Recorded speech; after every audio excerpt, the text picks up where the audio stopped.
I am 84 years old. I sit in this house today, surrounded by things that cost me everything, and I've come to realize that I spent my entire life building a home I never actually lived in.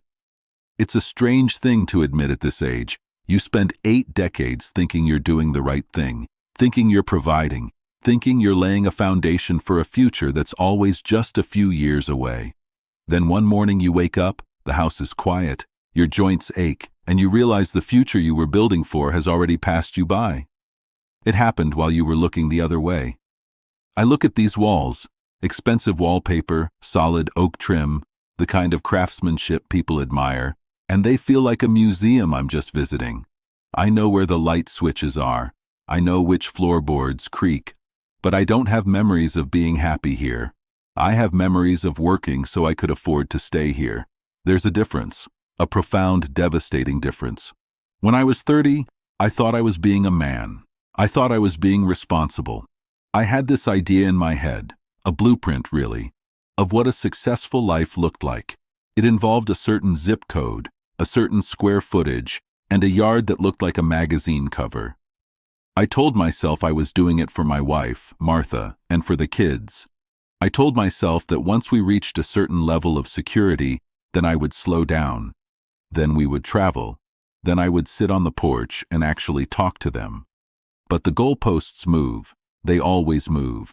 You get the promotion, so you need the bigger house to match the title. You get the bigger house, so you need the overtime to pay the mortgage. You're tired when you come home, so you don't really talk. You just recover so you can do it again tomorrow. I remember a Tuesday in the mid-70s. I can't tell you the month, but I remember the light.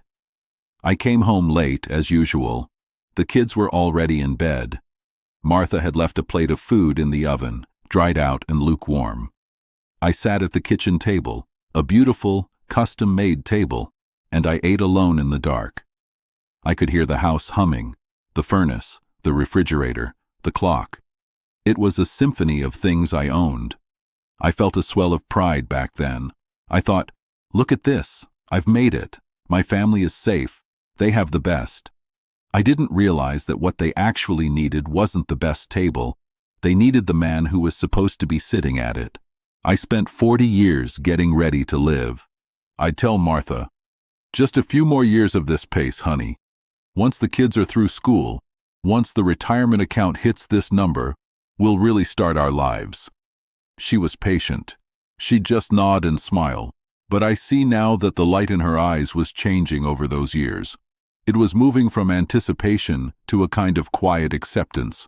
She stopped asking me to go for walks. She stopped suggesting weekend trips. She started building a life of her own within the house, one that didn't really include me. I was just the financier of her loneliness. The kids grew up in the blink of an eye. People tell you that, and you nod because it's a cliché, but then you live it. One day they're asking you to help them tie their shoes, and you say, "Not now, Daddy's on a call."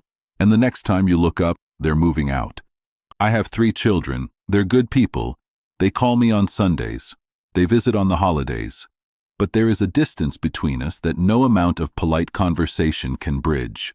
When they come over, they sit in this living room and they look around like they're in a hotel. They don't have stories about this place. They don't remember me playing with them on the rug. They remember me in the study with the door closed. They remember the sound of my car pulling into the driveway at 8 p.m. and the feeling of the tension rising because Dad's tired and needs peace. I built them a playground I never played in. I bought them a dining set where we never truly spoke. The turning point came 6 years ago. It wasn't a grand explosion. It was just a doctor's office, a clipboard, and a hushed voice. Martha was gone within 4 months. In those last weeks when we were confined to the bedroom, the master suite I had spent so much money remodeling, she looked at me and said something that broke me. She said, "Arthur, it's a beautiful room. I wish we'd spent more time in it when we were younger." She wasn't being mean. She was just stating a fact. We had this master suite with the vaulted ceilings and the fireplace, but we only ever used it to collapse into sleep at the end of a grueling day. We never sat by that fireplace. We never had coffee on that private balcony.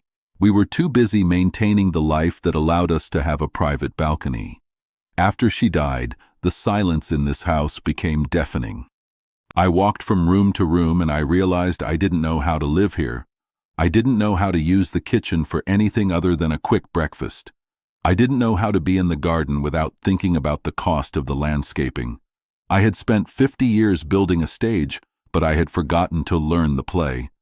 Now I'm 84. My back hurts and my eyes aren't what they used to be. I have plenty of money. The house is paid off. It's worth 5 times what I paid for it. And I would give every cent of it. I would give the house itself for one Tuesday in 1978, where I chose to go home at 5 p.m. and take my kids to the park. I realized too late that a home isn't the wood and the stone. It isn't the square footage. It's the time you spend inside it being present. I lived my life in the future. I was always living for 5 years from now, 10 years from now, retirement. But the thing about the future is that it's a ghost. It doesn't exist. The only thing that was real was that lukewarm dinner on the table and the kids' shoes by the door, and I treated those things like obstacles to my real life. If you're younger than me, and most people are, I want you to hear this. Not because I'm wise, but because I've failed in a way that's very quiet and very common. You think you're being responsible by working yourself to the bone. You think you're showing love by providing a high standard of living. And yes, you have to work. You have to provide. But don't let the building of the house swallow the life that's supposed to happen inside it.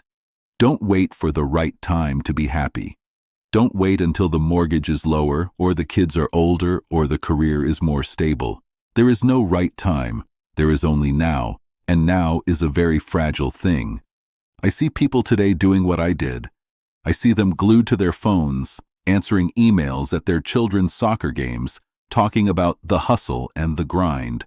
I want to grab them by the shoulders and say, stop. You're building a museum.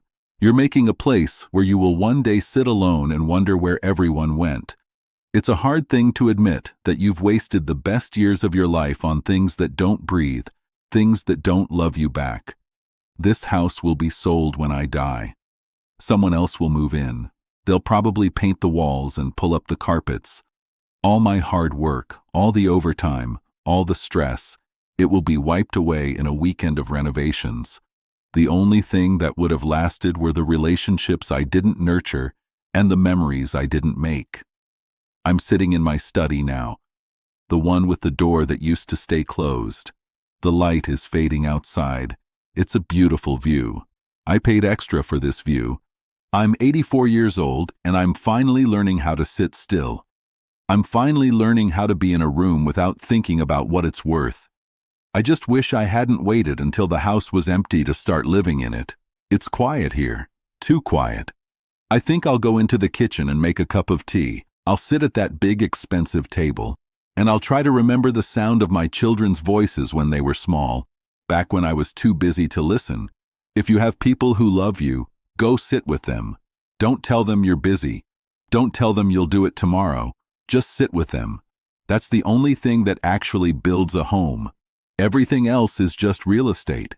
If this story reminded you of someone, or if you feel like you're on that same path, maybe take a moment today to change the direction.